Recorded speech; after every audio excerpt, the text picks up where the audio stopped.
بسم اللہ الرحمن الرحیم۔ السلام علیکم، میں ہوں محمد ساجد علی ساجد اور آپ دیکھ رہے ہیں گلف پاکستان۔ ناظرین، آپ کو یہ بات بتاتا چلوں کہ آج کا یہ جو پروگرام ہے یہ خاص اہمیت کا حامل پروگرام ہے، کیونکہ یہ پروگرام ہم کر رہے ہیں اپنے دوسرے پروگرام سے ہٹ کے۔ یہ پروگرام اسپیشلی ہم ٹربیوٹ کر رہے ہیں پاکستان فلم فیڈریشن کے چیئرمین جناب اچھی خان صاحب کو، اور اس پروگرام کا نام ہے آج کی شام اچھی خان کے نام۔ تو میں آپ لوگوں کے سامنے بالکل بھی رکاوٹ نہیں بنوں گا۔ آج ہم اچھی خان صاحب کی زندگی کے بارے میں جاننے کی کوشش کریں گے اور ہم آپ کو بتائیں گے کہ اچھی خان ایک versatile artist, Pakistan film federation کے چیئرمین اور بہت سی خصوصیات کے حامل انسان اس وقت ہمارے درمیان موجود ہیں۔ انہیں یہ خصوصیات کیسے ان کے حصے میں آئیں، انہوں نے پاکستان فلم انڈسٹری میں اپنا سفر کیسے شروع کیا اور اپنا سفر بڑھاتے بڑھاتے آخر کار وہ پاکستان فلم انڈسٹری کے جو چیئرمین ہیں، فلم فیڈریشن آف پاکستان کے چیئرمین کے عہدے پہ فائز کس طرح ہوئے۔ تو میں بلا تبہیک اب یہ پروگرام کا آغاز کروں گا۔ السلام علیکم جناب اچھی خان صاحب۔ ہوگی اللہ تعالیٰ جی اللہ کرامت کرے۔ انہوں نے کیا خان صاحب ایک شارٹ میرے والوں اور میں نے کہا ابھی کیوں شارٹ اور دوں؟ وہ مجھے غصہ آ گیا، بس بلڈ پریشر اوپر گیا، مجھے غصہ آ گیا کہ میں نے اتنا اچھا شارٹ دیا، مجید شاہ نے تاڑیاں بجا دی، جاوید فاضل صاحب نے، ندیم صاحب نے مجھے شابت دی۔ اب میں نے دوبارہ وہ شارٹ دیا زور لگا کے۔ جب میں نے شارٹ دیا اور جب میں نے لینڈ کیا ہے، فلائی کیا، بیگ صاحب نے مارا ہے، میں نے فلائی کیا، اور جب میں نے لینڈ کیا تو یہ دیکھیں نا، یہ بلاک اوپر ہے اور یہ نیچے ہے۔ یہ میرا ہاتھ آگے جب لگا ہے نا تو یہ شیشہ آگے گیا، سکیٹ کر گیا۔ تو یہ جو کارنر ہے نا یہ ٹیبل کا، تو یہ میری چن کو لگا ہے۔ یہ دیکھیں، یہ 2 ٹانکے اندر ہیں، 6 ٹانکے باہر ہیں، یہ میری چن پھٹ گئی ہوئی ہے، ٹھیک ہے۔ اور مجھے دیکھیں میں نے کیا کیا، میں اسی وقت کیونکہ ہاسپٹل میں تھا تو ندیم صاحب کا زرد رنگ ہو گیا، ایک دم گھبرا گئے کہ یہ کیا، خون پوری برف لال ہو گئی۔ میں نے ایسے کر کے، یہ مجھے آج تک یاد ہے، ایسے ہاتھ رکھا اور میں نیچے گیا آپریشن تھیٹر میں۔ میں نے وہاں ڈاکٹر کو کہا اس کو سٹچ کرو۔ اس نے کہا کیا کر رہے تھے؟ میں کہا جی میں ڈاکٹر نہ لڑائی کر رہا تھا۔ یار تو ڈاکٹر نہ لڑائی کر رہے؟ میں نے کہا جی کردار ایسا ہے۔ تو میں ڈاکٹر کو تھریٹ کر رہا تھا اور اس میں کلیش ہوا اور اس میں اس طرح سے مجھے چوٹ لگی۔ انہوں نے مجھے سٹچ کیا، انہوں نے کہا 2 ٹانکے بہت اب کٹ گیا، 2 ٹانکے اندر لگیں گے، 6 باہر لگیں گے۔ میں نے کہا یہ لگائیں۔ اس کے بعد مجھے وہ بینڈیج کرنے لگے۔ میں نے کہا نہیں یہ نہیں کرنا سر، ابھی میں پھر جا کے ندیم صاحب سے لڑوں گا اور اپنا جو سارا سین ہے اس کو کمپلیٹ کروں گا۔ کیا بات ہے۔ وہ میں نے جا کے بینڈیج نہیں کروایا اور اسی طرح سی دیا انہوں نے۔ میں پھر آیا تو وہ کہے نہیں بھائی میں نے نہیں کام کرنا، کیونکہ وہ شریف النفس ہی لوگ ہمارے بیگ صاحب، وہ کہہ رہے نہیں بابا میں نے نہیں کرنا۔ میں نے کہا نہیں سر آپ کریں، کوئی بات نہیں ہے۔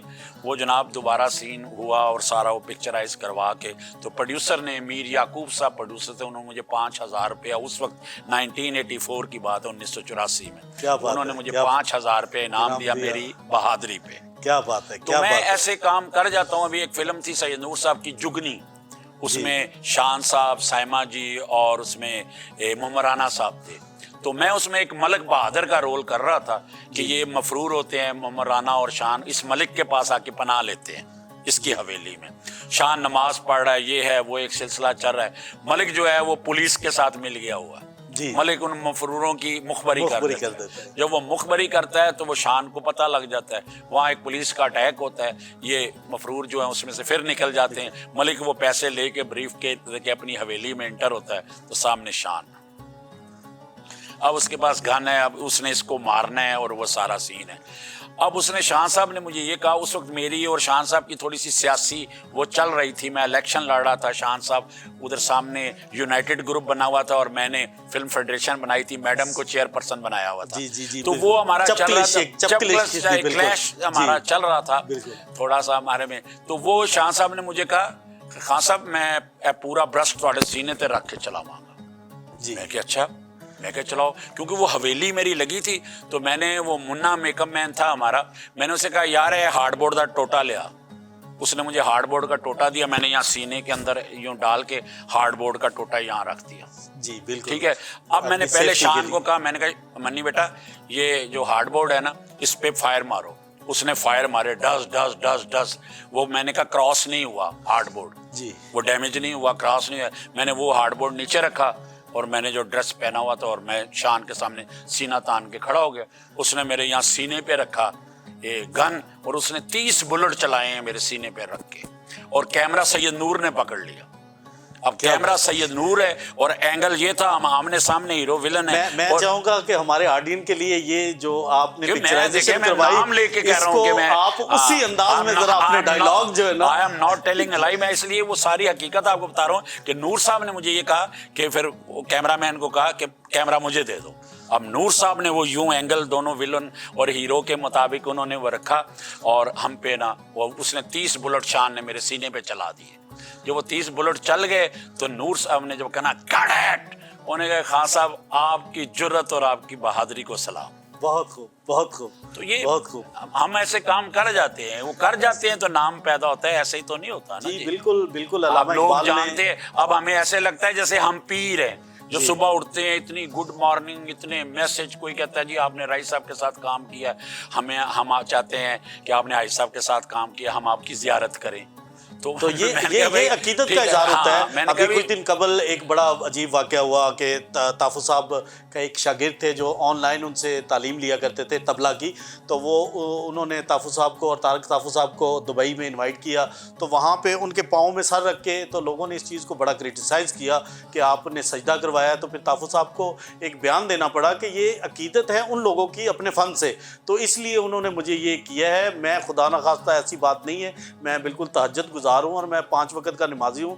میں نے نہ تو یہ سجدہ کروایا ہے اور نہ میں, تو واقعی آپ بھی جو کریکٹر کرتے ہیں اس میں اتنا ڈوب کے کرتے ہیں کہ جو کریکٹر کرتے ہیں اس کریکٹر کو عمل کر دیتے ہیں. آپ نے بہت سے آرٹسٹوں کے ساتھ, پاکستان کے بہت سے لیجنڈ لوگوں کے ساتھ کام کیا, تو میں یہ گزارش کروں گا آپ سے کہ مجھے کچھ پاکستان فلم انڈسٹری کے وہ ڈائیلاگز بھی سنائیں. نہیں میں آپ کو سناتا ہوں, لیکن میں آپ کو بتاؤں ایک فلم تھی سب سے بڑا روپیہ, جی پنجابی میں سب تو بڑا روپیہ جو بھی اس کا نام تھا, اس کے ڈائریکٹر راہیل باری صاحب تھے, باری اسٹوڈیو کے مالک. جی وہاں ایک رول آیا جو ولن ہے, جی وکیل ہے اور ولن ہے, جی, اور جو سلطان رائی صاحب ہیں وہ ان کی ایک منہ بولی بہن ہے, وہ خوشبو ہے, جی, اور اس کا جو باپ ہے وہ عاصم بخاری ہے. جی, تو یہ کریکٹر جو ان سے میرے والا, یہ وکیل ہے اور ولن ہے, یہ وہاں اٹیک کرتے ہیں اور یہ اس لڑکی کو جو اس کی منہ بولی بہن ہے خوشبو, اس کو ریپ اٹیمپٹ کرتا ہے اور اس کو اس کے بعد اس طرح سے اس کی گردن کاٹ دیتا ہے اور اس کو مار دیتا ہے. جب مارتا ہے تو وہاں اس کے جہیز کا شادی ہونی ہوتی ہے, اس کا سامان لے کے نا سلطان رائی آتا ہے, وہ روتا ہے پیٹتا ہے, تو اتنے میں پولیس آ جاتی ہے, وہ رائی صاحب کو گرفتار کر لیتی ہے. جی. اب یہ جو وکیل یہ ساری اٹیمپٹ کرتا ہے تو ایک دم جو وہ اس کو اریسٹ کرتے ہیں تو ہتھ کڑیوں کا شاٹ ہے اور کٹ عدالت کا توڑا بجنا شروع ہوا, دھڑ دھڑ دھڑ. تو اسی وکیل نے ٹرن کی ہے, عدالت کے کٹہرے میں کھڑے ہوئے انسان کے روپ میں یہ شیطان انسانیت کے نام پہ ایک بدنما داغ ہے. یہ وہی وکیل ہے جو اب بول رہے ہیں. تو اس میں پھر وہ شاٹ کرتے کرتے بولتے ہوئے لاس کہتا ہے اس نے ایک ایسے عظیم رشتے کی توہین کی ہے جس کی حفاظت کے لیے بھائی بھی اپنی جان تک قربان کر دے, لیکن اس وحشی درندے نے اس معصوم کی عزت لوٹ لی جو اس کو اپنا بھائی سمجھتی تھی. تو رائی صاحب کہہ رہے یار یہ تم ایسے کیسے بولتے ہو؟ میں نے کہا رائی صاحب تسی تھے ہمیں رول شل کے آگے ہو, میں کے باروں پڑھ کے آیا.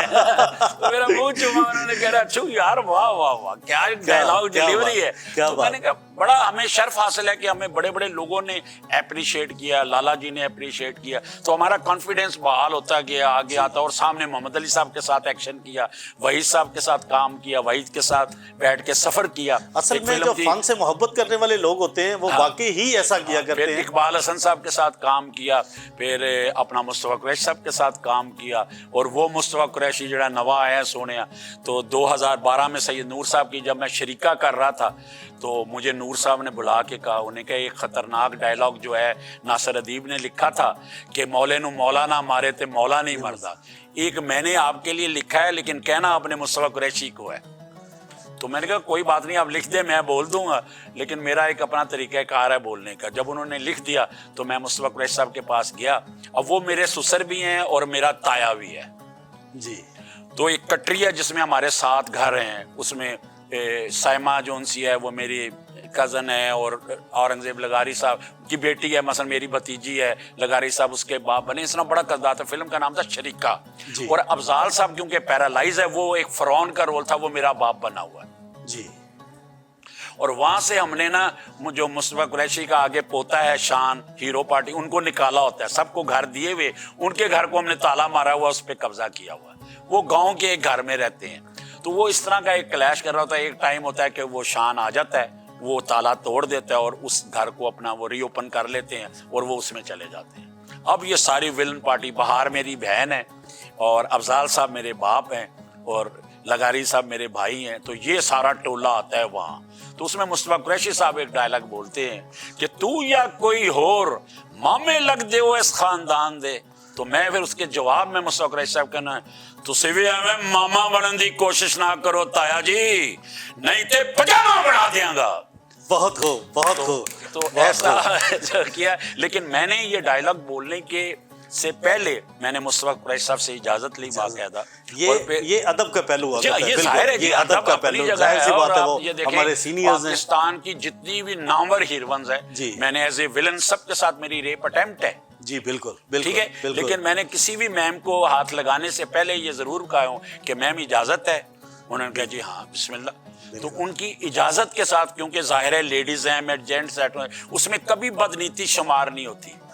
پورا باوضو ہو کے اپنا پورا ایک اس کو کر کے اپنے کام میں اپنے کریکٹر میں رہنا ہے. فن کی میراث بھی یہی ہے. ہاں, یہ جو ہجڑے ہیں وہ ہمارے ہاتھ چومتے ہیں کہ جیسی تہاڈی وہ فلم دیکھی ہے. نہیں, کام ہے. ہم جب کوئی رول کر رہے ہوتے ہیں تو ہم اپنی ذات کو نفی کرتے ہیں, تبھی اس میں کوئی بات پیدا ہوتی ہے اس رول میں. اگر اس میں ذرا بھی بددیانتی ہوگی وہ کبھی بھی رول نکھرتا نہیں ہے. بالکل بالکل بالکل. ہمیں بڑی نیک نیتی سے ہی ہوتا ہے کہ ہمیں ایکسپریشن قدرتی طور پہ ہمارے چہرے پہ وہ ساری باتیں آنا شروع ہو جاتی ہے جو ہم چاہ رہے ہوتے ہیں. تو پھر 90 میں نے جو کام کیا ہے وہ میں نے کیا شان کے سامنے ولن. پہلی فلم تھی, حسنین صاحب ڈائریکٹر تھے اور شان صاحب ہیرو. تو ایک جنگل کے ٹھیکیدار کا رول تھا, وہ میں نے کیا ولن کا. وہ بڑا زوراور رول تھا اور وہ فلم سپر ڈپر ہٹ ہو گئی. تو پھر جہاں مکھن گجر بن رہی تھی, جہاں فلاں فلم بن رہی تھی, تو ساری شان کی فلمیں بننی شروع ہو گئی. بالکل بالکل. یہ نگاہیں, نگینا, اور پھر چاندی, اور پھر مرد, اور پھر میری جو فلم تھے نگاہیں کے بعد نائلہ.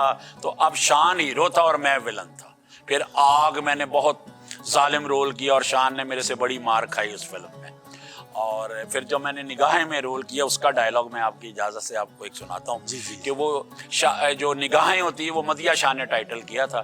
تو یہ ٹھیکیدار جو ہے اس کو مدیہ شاہ اچھی لگتی ہے تو یہ اس کا راستہ ہے. اور وہ بیٹی ہوتی ہے عابد علی کی. تو عابد علی وہ جنگل کا ایک لکڑہارا ہے, تو وہ آ رہا ہوتا ہے اپنی مزدوری کر کے, تو یہ آ جاتا ہے اپنے بندوں کے ساتھ. ٹھیکیدار صاحب جو ان سے وہ آ کے اس کو کہتا ہے کہ تو یہ مزدوری کر رہا ہے, یہ چھوڑ دے, یہ مجھے دے دے, میں تجھے اس جنگل کا بادشاہ بنا دوں گا. وہ کہتا ہے خان صاحب کس چکر میں؟ کہنا تیری تھی اپنا نائلہ دے چکر. تو وہ مجھے برا بلا کہتا ہے اور کلاڑی سے بھی جیسے میں مجھے مارنے لگتا ہے, اپنے جذبات کنٹرول کرتا ہے, مجھے برا بلا کہہ کے گالیاں نکال کے وہ چلا جاتا ہے. جب وہ جا رہا ہے, وہ جس پوزیشن پہ وہ کھڑا تھا وہ مجھے برا بلا کہہ کے جا رہا ہے, تو ڈائریکٹر نے مجھے کہا ہے کہ میں جا رہا ہوں عابد علی کے ساتھ کیمرہ لے کے, اور آپ نے وہاں جانا جہاں عابد علی صاحب تھے. حسنین صاحب بڑے ٹاپ کے ڈائریکٹر تھے, انہوں نے جب وہ عابد علی کو فالو کیا کیمرے نے, اس کے بعد بلر کر کے کیمرہ میرے پاس آیا. جب بلر کر کے آیا تو اب اس کی وہ حد تک کر کے گیا تھا, انسلٹ کر کے گیا تھا. تو اب یہ کیا کہتا ہے, یہ اب ولن جو کہتا ہے, زمین نے آسمان وال اک چکی ہے, ایک نیچ نے شمشیر خان دے کت اچھی گل کیتی ہے, اور میں نو قسم اپنے پیو دادا دے نا دی, جس نگاہیں تے زمان خان نو بڑا مان ہے, میں اس نگاہیں نو دیاں اکھاں وچوں کڈ لاں گا. بہت خوب, بہت خوب. ایک کامیاب ولن اچھی خان اور ایک کامیاب آرٹسٹ اچھی خان.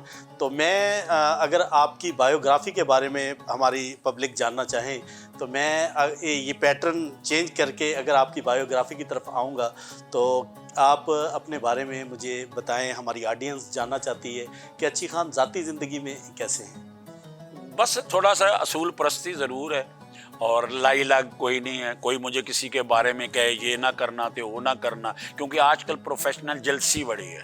میں ایک ہی فلم کرتا ہوں, دوسرا اس کی اس سے نہیں بنتی تو وہ مجھے کہہ رہا ہوتا ہے ہاں صاحب تسی ایدی بھی فلم کر لیتے. تو میں کوئی گل سن, میں کون یار, اے سب لوگ میرے نے. میں اپنے تو ایک وڈے اسٹار نو دیکھا جڑا ਗਣੇਸ਼ ਬੋਕੀ ਜਿਹਦਾ ਨਾਂ ਹੈ ਸੁਲਤਾਨ ਰਾਈ ਸਾਹਿਬ ਦਾ, ਉਹਨਾਂ ਨੇ ਨਜ਼ਰੁਲ ਇਸਲਾਮ ਸਾਹਿਬ ਦੀ ਵੀ ਫਿਲਮ ਕੀਤੀ, ਮਸੂਦ ਬੱਟ ਦੀ ਵੀ, ਇਕਬਾਲ ਕਸ਼ਮੀਰੀ ਦੀ ਵੀ, ਹਸਨ ਅਸਕਰੀ ਦੀ ਵੀ, ਆਗਾ ਇਮਤਿਆਜ਼ ਕੁਰੈਸ਼ ਦੀ ਵੀ ਤੇ ਇਕਬਾਲ ਭੱਟੀ ਦੀ ਵੀ। ਬਿਲਕੁਲ